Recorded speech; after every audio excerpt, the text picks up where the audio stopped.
Sa bawat araw na sisikat ay sinyales ng isang bagong simula. Isa na namang pagkakataon para magturo at magbigay ng inspirasyon. Good morning. Good morning.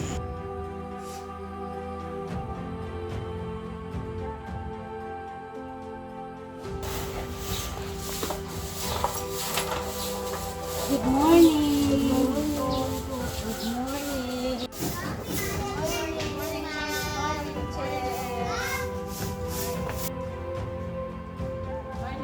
Good morning. Mayroon ako ditong puting papel. Anak, ang nakalagay dito, pangarap kong magi. Idodrawing ninyo gamit ang Crayola, ang kulay, kahit anong kulay. Idodrawing niyo ang inyong gusto pag laki. Ano bang gusto niyo? Kulay! Okay. Bombero. Sige, idodrawing natin ha. Oh, doktor. Okay. Bilang isang guro, hindi lang kaalaman ang itinuturo namin, kundi ang pagtsatsaga, disiplina at pangarap na hindi sumuko. Sa bawat araw, pagod at saya ang kasama. Pero ang bawat ngiti, bawat salamat po ay sapat ng gantimpala.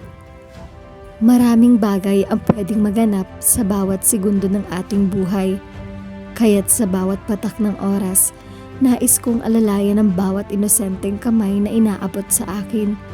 Hindi madali, pero ang tanging nais ng puso ko ay maglingkod, maging pangalawang magulang at maging isang mabuting guro araw-araw. Kumusta araw mo, Ma? Ayos naman. Pagod. Pero masaya. Lalo na pag nakikita mong natututo sila. Yun ang mahalaga eh.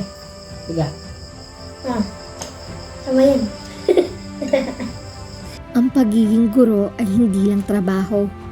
Ito ay isang misyon. Sa bawat araw, nagbibigay kami ng kaalaman, pagmamahal at pag-asa.